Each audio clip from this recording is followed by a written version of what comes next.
we have here the theme, and last week we talked about the helmet of salvation. That was the fifth armor of God, the helmet that saves us. Okay, let's get back to a few things we have discussed on this message. Last week's message, the helmet of salvation, just a way of review for us to refresh us things that we have received last week. It says, why I must manage my mind. Okay, now take note that the helmet is placed on the head, right? To protect the brain and to protect our mind in the spiritual warfare. So why I must manage my mind? Three things. Number one, because my thoughts control my life. Do you realize that what we think, we need to be very careful. What we think, our thoughts drives you. What you think, it gets you. Okay? Our thoughts control our life. It starts with a desire, and then later on, you put it into action. You execute what is in your mind. Okay? It's not something that it is not something that it will, whatever comes my way.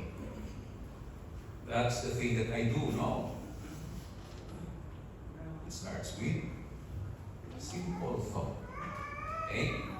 So be very careful. Your thoughts control your life. Second, because the mind is the battleground for sin. You think that battle is going on outside. Okay. But reality starts in our brain. In between of these two ears. So be very careful. What you think will drive you. And lastly, because it is the key of peace and happiness. People who become, satisfied, contented in life despite of simple things, okay, become, or they have found this joy in living because of a good mindset, a good thoughts. Good thoughts will lead to good works also. Bad thoughts, of course, what you expect. Whatever you feed your mind, it will manifest. And we have three daily choices for a healthy mind. One, I must feed my mind with the truth. It is a decision, a free will. No one controls your mind except you. That even God cannot control your mind. Even He has the power to control. He cannot do that. Nor Satan. Satan has no power against the strategy of the enemy. Verse 12, for we do not wrestle against flesh and blood. We ought to recognize what kind of enemy we have. Our adversary. It's not a simple enemy. And this enemy exists for thousands of years. If we're not careful, then we shall be defeated. Now look at this. We wrestle against flesh and blood. Not with these things, but against rulers, against authorities, against the cosmic powers over this present darkness, against the spiritual forces, spirits. What is spiritual forces of what? Evil in the heavenly places. And with this kind of adversary that we have, again, verse 13, it repeats from starting from the same emphasis from verse 11 that says, put on. Therefore, take up, it says here, take up the whole armor. Again, whole. Full. The entire battle gear. Take up the whole armor of God, that you may be able to withstand the evil days. Now, what if one is missing? Can you be able to stand when evil days comes? That is why the recommendation is to put on, to take up, it says here, the whole armor. Okay? Verse 14 says, now it starts to introduce the armors.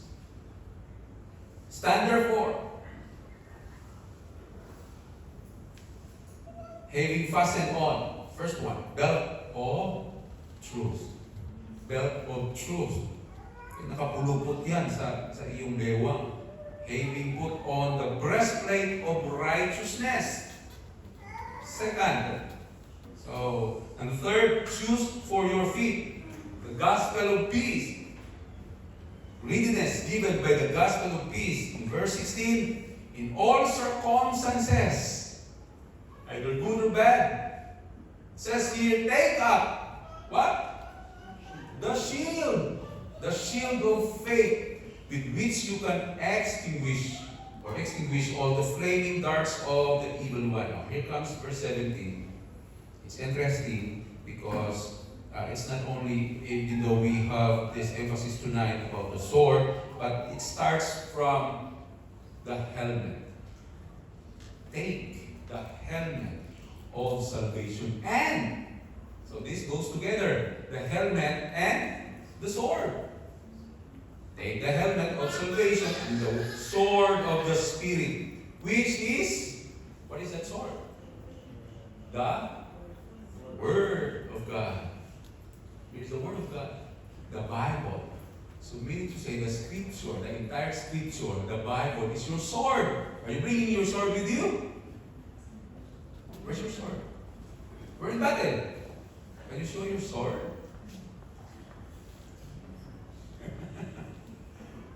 Hey, I challenge you. You've got to bring always, not only your defensive gear, but also your offensive gear, which is the sword of the Spirit, the Bible. Okay? Don't come to church because even inside the church, we are in the battle. Did you know that inside the church is a battleground? Now realizing that our mind also is a battleground for sin. Even that is why you might wonder why I become very sleepy when preaching comes. Okay. Why I am out of focus when pastor starts to share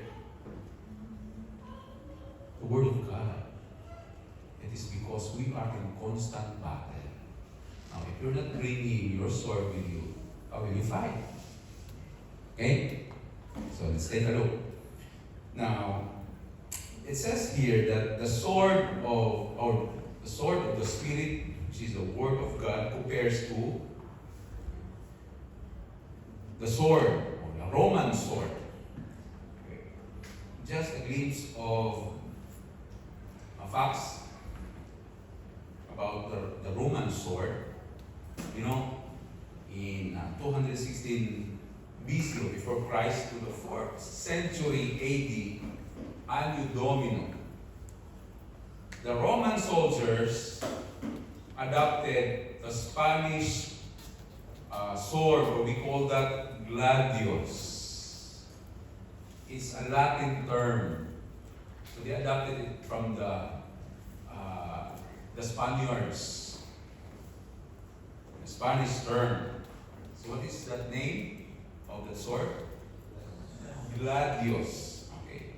The gladius was a dominant bladed weapon among Roman legions. And the average length of the blade is 18 to 24 inches long. How long is that? It's not too long. something like this. Something like it reaches 2 feet or less. And the width of the blade is no more than 2 inches wide. Okay, 2 inches wide. And each sword weighed only 21 pounds. No, it's 21 actually. Huh? 2 pounds. 21, bigat yun ha. 2 pounds pala ito. Yeah, because it's pounds, right? And constructed from a rough iron and steel. So yun po yung composition, the character of this double-edged sword. So, now, Apostle Paul compared the Word of God to a sword, the sword of the Spirit. Okay. So let's take a look at, dive into this truth that we have tonight. Number one, the Word is a sword. The Word of God is what? Sword. The sword. So that is why I challenge you, I ask you, are you bringing your sword with you? Okay? The Word is a sword. Apostle Paul, comparing the Word of God to the sword, he calls it the sword of the Spirit, which is the Word of God. So why is the Word of God called a sword? What do you think? Why is the Word of God called a sword? One reason is because the Word of God, like a sword, it has a sharp, piercing, penetrating character. It's very powerful. Powerful than a bunker buster bomb. You know that? Look at Hebrews chapter 4, verse 12. For the Word of God is living and what? Active, sharper than any two-edged sword, piercing to the division of soul and spirit, of joints and of marrow, and discerning the thoughts and intentions of the heart. See? How powerful is this tool? And during those times, wala pa namang mga missiles, mga sophisticated armaments. What they have is only the sword for offense. So the characteristic of this sword, as according to Hebrews 4 verse 12, the Word of God is a living and active, sharper than any two-edged sword, sharper than any literal physical sword, okay? Piercing, penetrating to the deepest. It says here that it penetrates to joints and marrows. Sa buto yan, di ba? It penetrates there. So at the very bottom, discerning the thoughts and intentions of the heart. The Word of God is a razor-sharp, penetrating instrument. The Word of God. Do you believe that? That's why just remember, even there are testimonies that even the worst, bad people, criminals, they hear the Word, they were transformed. Their lives have been changed because of the power of the Word of God.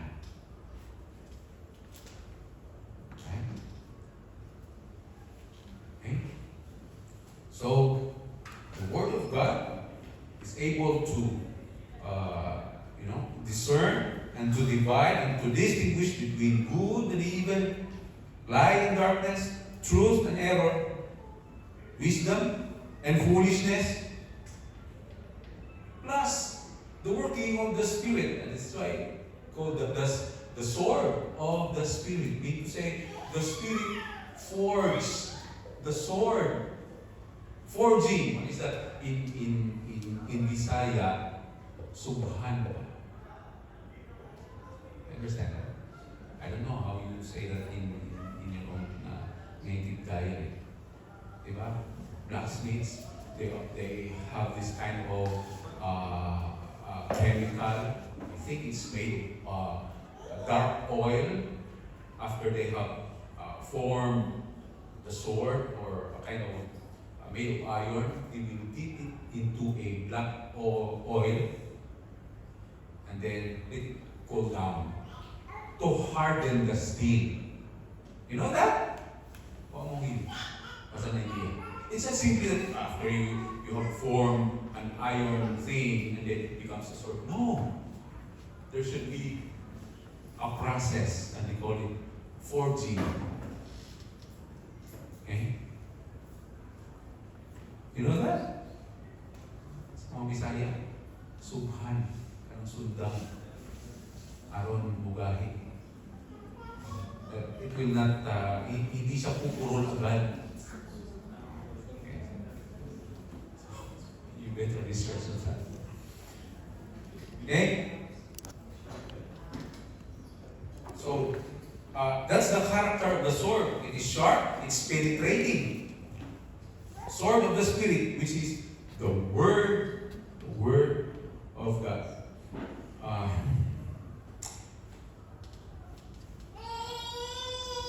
I got an experience when I was assigned in Isulan, Sultan Kudarat.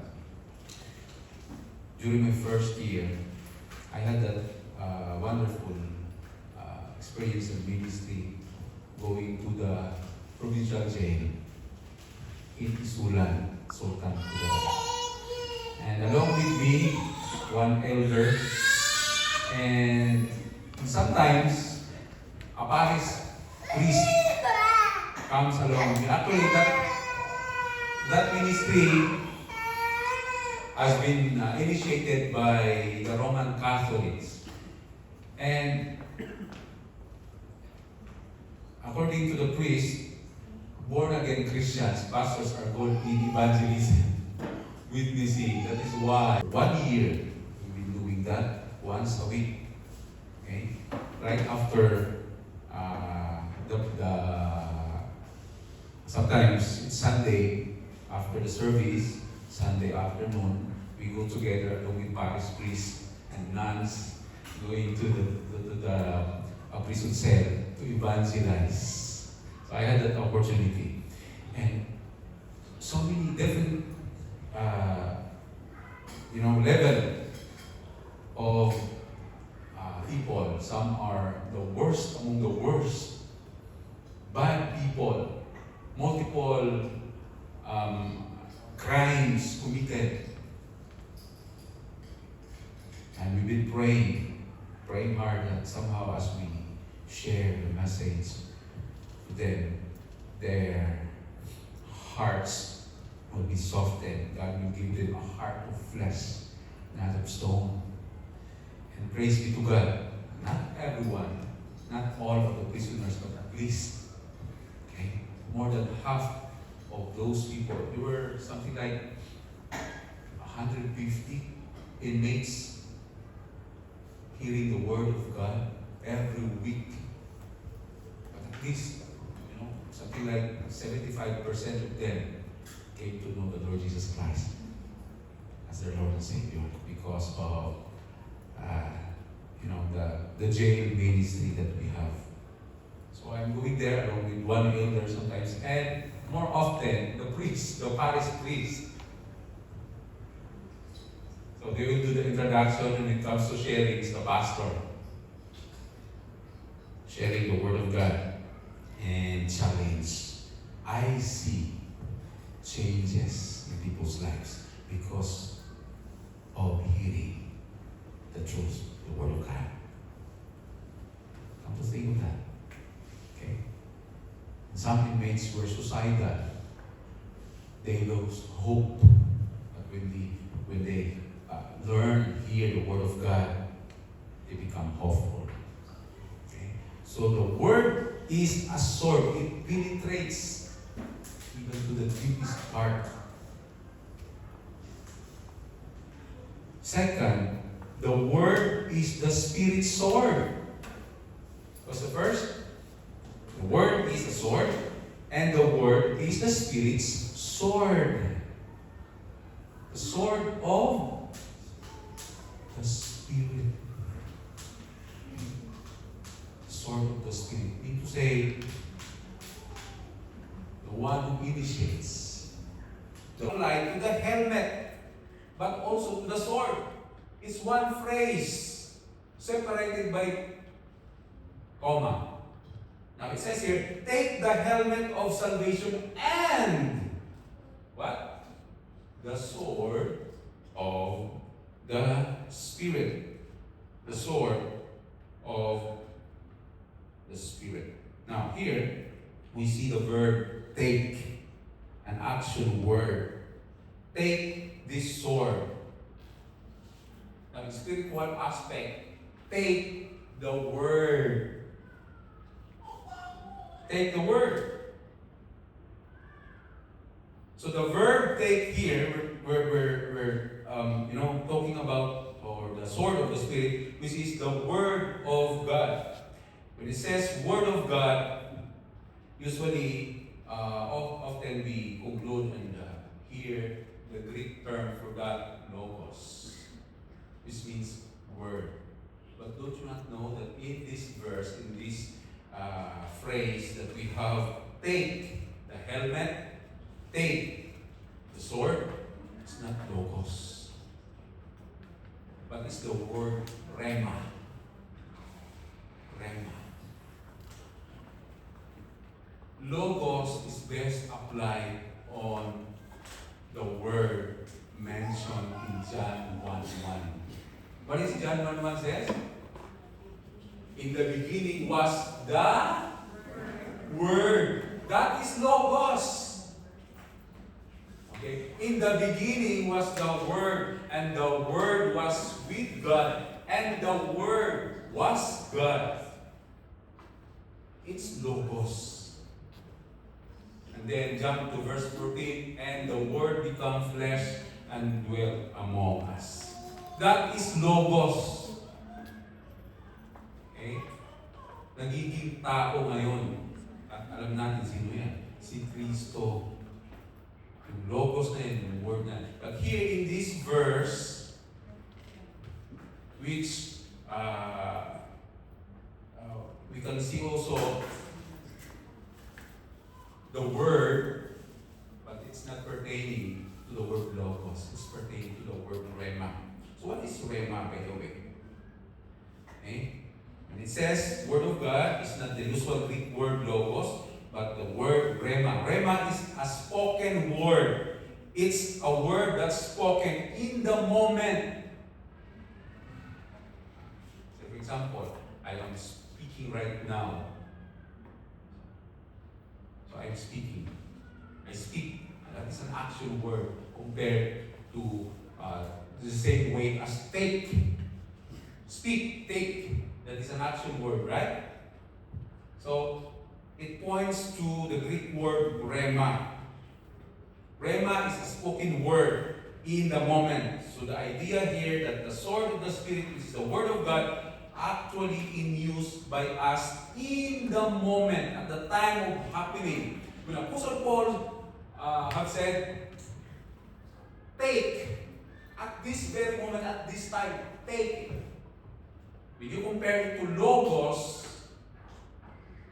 okay, in John chapter 1 verse 1, that idea of the word Logos is given already long before we know it. Okay? It's not something that it came out right away, no.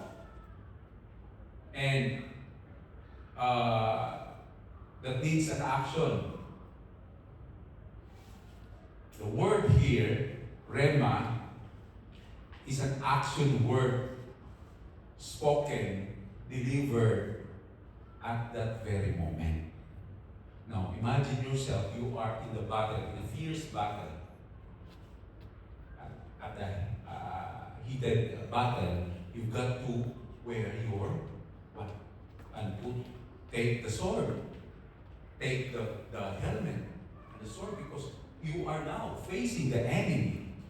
That is rhema, action word.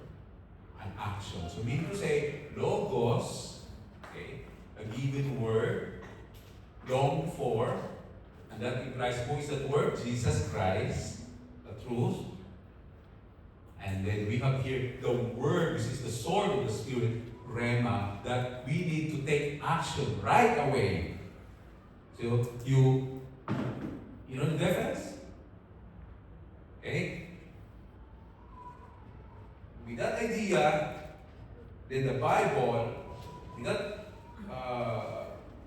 the kind of idea that I am explaining to you, it implies that the Bible is an armory of swords. Meaning to say, the entire Scripture.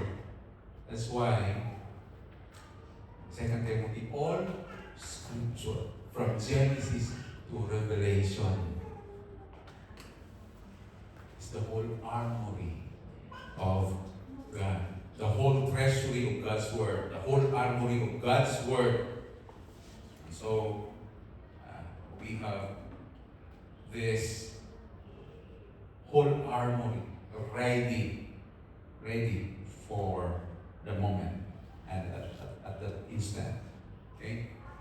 Now, so since the Word of God is the sword, our sword, the question is how to have a double-handed grip on the sword. Imagine yourself, you're holding a sword. You're holding this way. Is there any force on that? Yes. But it's not full force, right? But how about if you grip it with your two hands and you strike?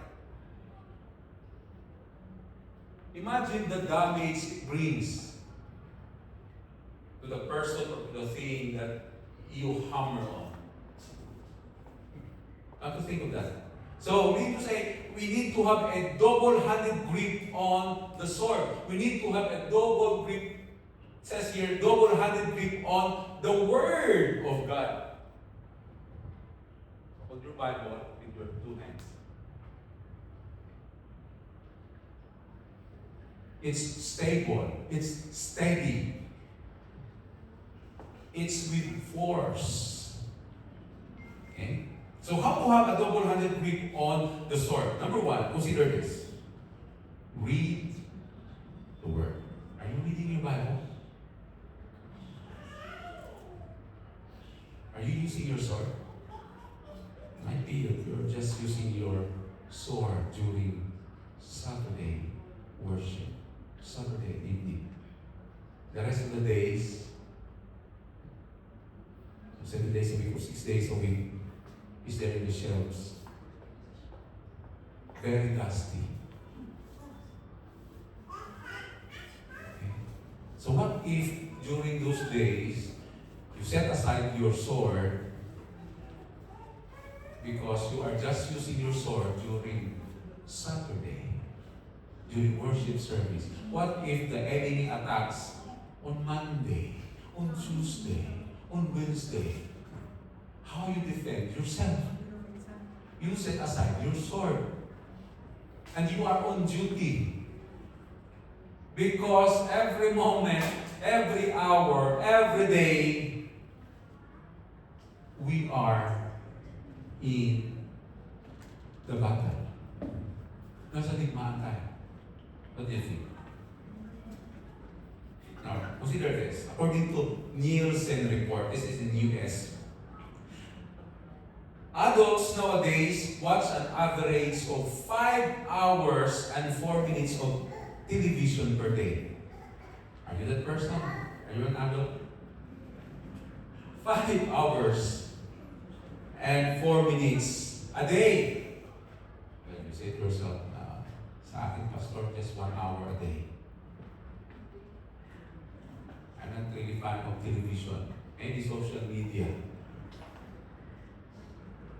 So amounting to more than 77 days a year. Come to think, every day you have 5 hours and 4 minutes. In a year, 77 days. Imagine that. Social media. Adults spend over 11 hours per day. Are you that person? Minsan wala nang tulog. Kakanood lang sa cellphone. 11 hours per day. Listening to, watching, reading, or generally interacting with media. Look at that. Are you the person who spends so much time on radiation? Okay? On the other hand, let's compare ourselves, how we handle on the soccer or the Word of God. Did you know that reading your Bible 8 to 12 minutes a day, you can read the entire Bible in a year? Just 12 minutes a day. So, 365 days, every day you have 12 minutes. The end of the year, you have covered reading the entire scripture. And I have done that. I have experienced that several times already. For 7 years, we're doing the devotional reading 2-3 chapters a day. For 7 consecutive years. Ngayon lang natigil dahil nagka-problema yung software at yung computer. Come to think, you will finish reading the scripture just for 12 minutes a day. You can read the entire New Testament in just about 18 hours. Walang humpay na magbabasa. Matthew to Revelation. It will take you 18 hours. Less than a day. 24 hours a day, diba? So just imagine 18 hours only you will finish the entire New Testament. You can read through the entire Bible in about 54 hours. Na walang pahinga, 54 hours. Less than 3 days, right? See? You will finish reading from Genesis up to Revelation. But only to those who has a hunger and thirst of the Word of God. Those who love reading, reflecting the Word of God. Sino sa inyo dito nakatapos na magbasa ng Bible? Anyone? Wala talaga? How old are you? Wala talaga? O hindi natapos?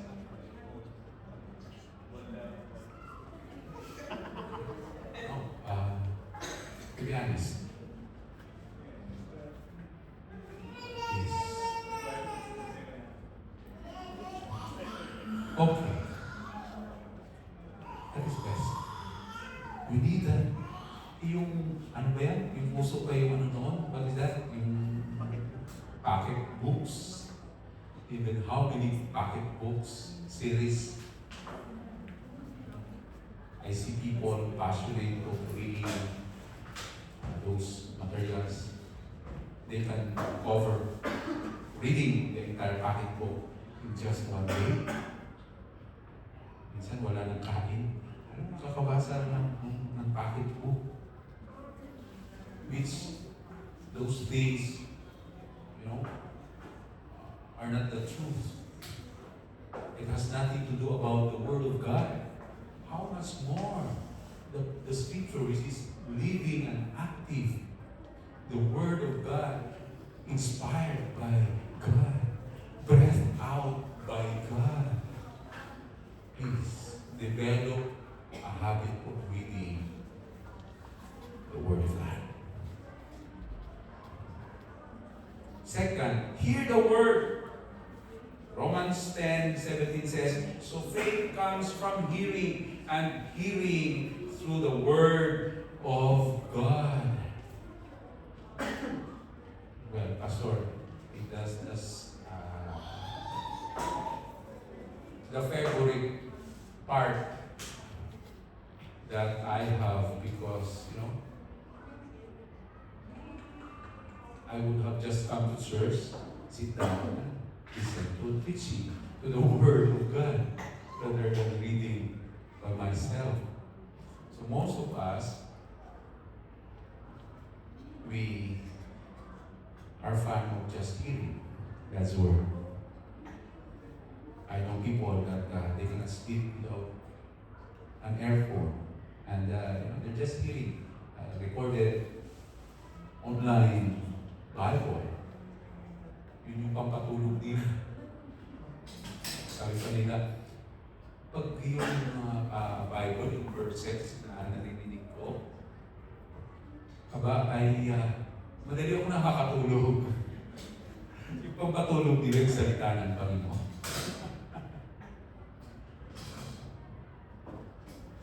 Well, to me, it does not make sense.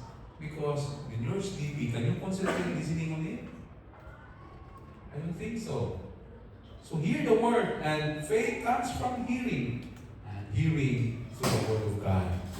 That is why even just people, the remotest part of the world, no one has shared to them, but they just heard the Word, and they were being changed because they have heard the Word of God, which is the sword of the Spirit.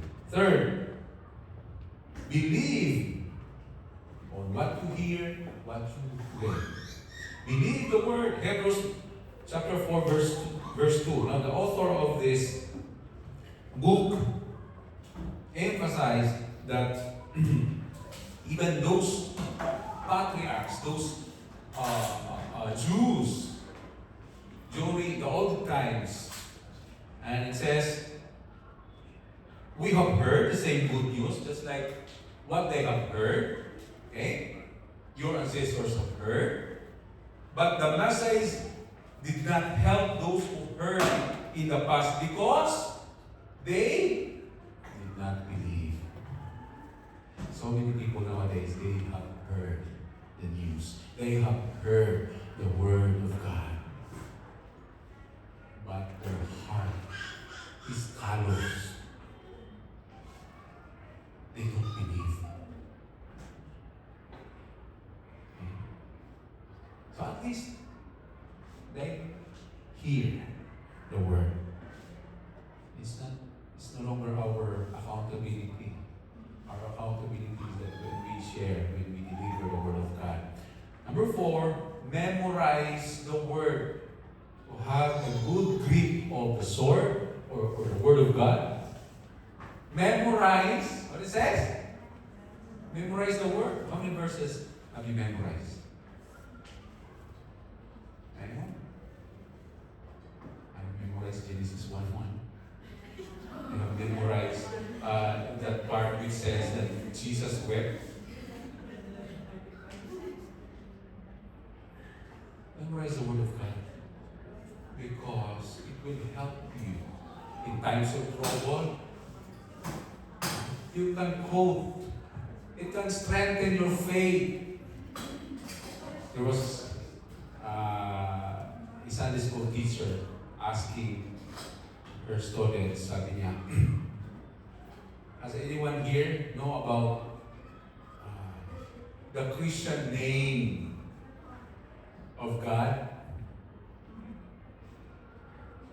And then this little boy, a lad, stood up and said, well, teacher, I know the Christian name of God is Harold. What makes you say that? Harold. You know, teacher, when we pray, we always say, our Father who is in heaven, hallowed be your name. Well, that's just a kid, right? But for us, who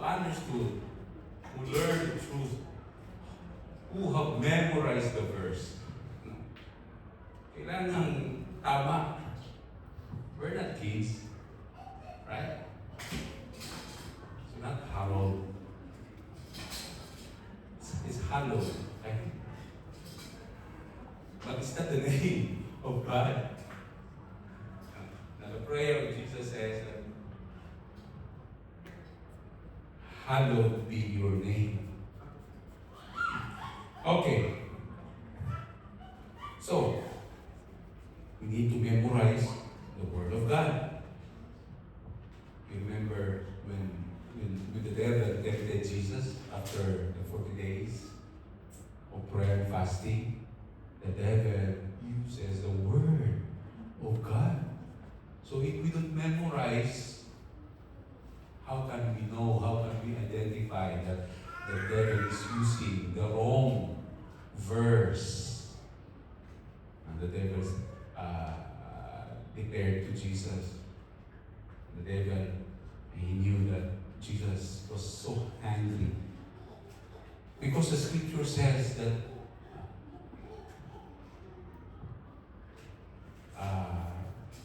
we are not only fed by the literal bread,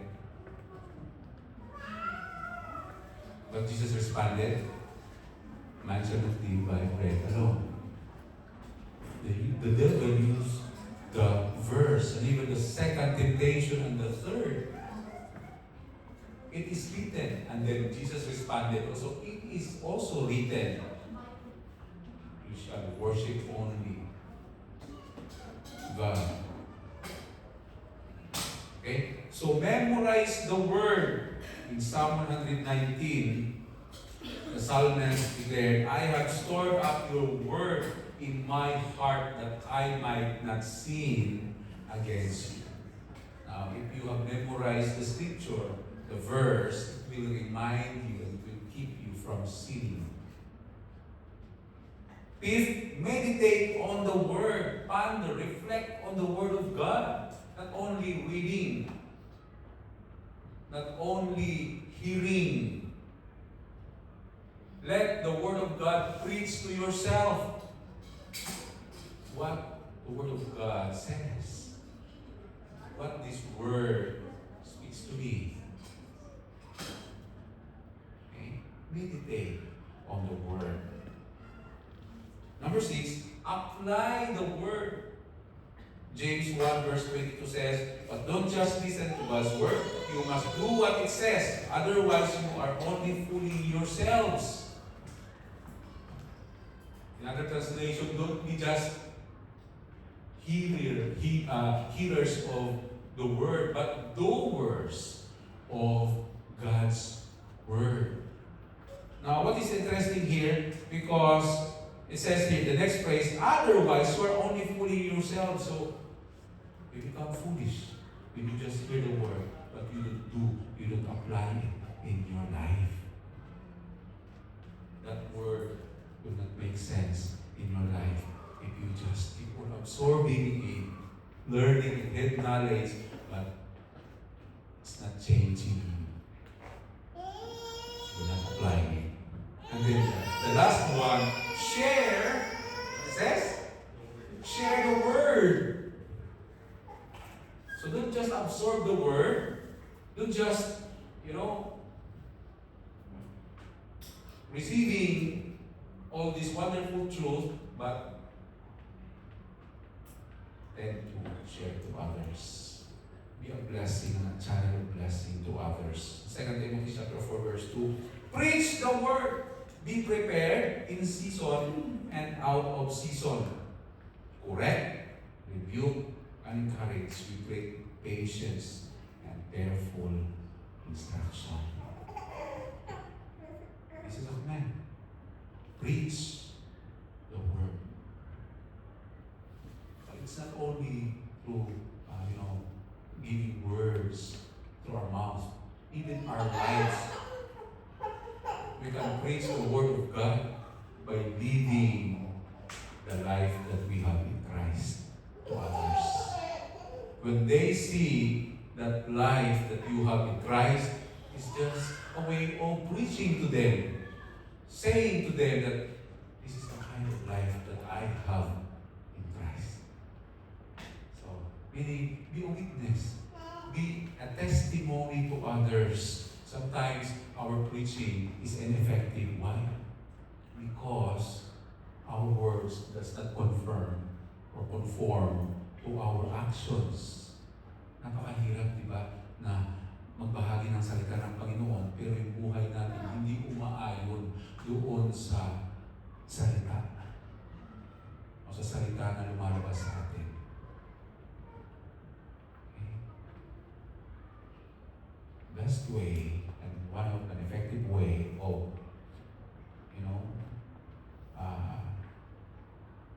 winning, soul winning, is that with our lives reflect on the life of Christ. Now, in conclusion, let us come to group ourselves into three, and let us answer on these following questions, reflection for tonight.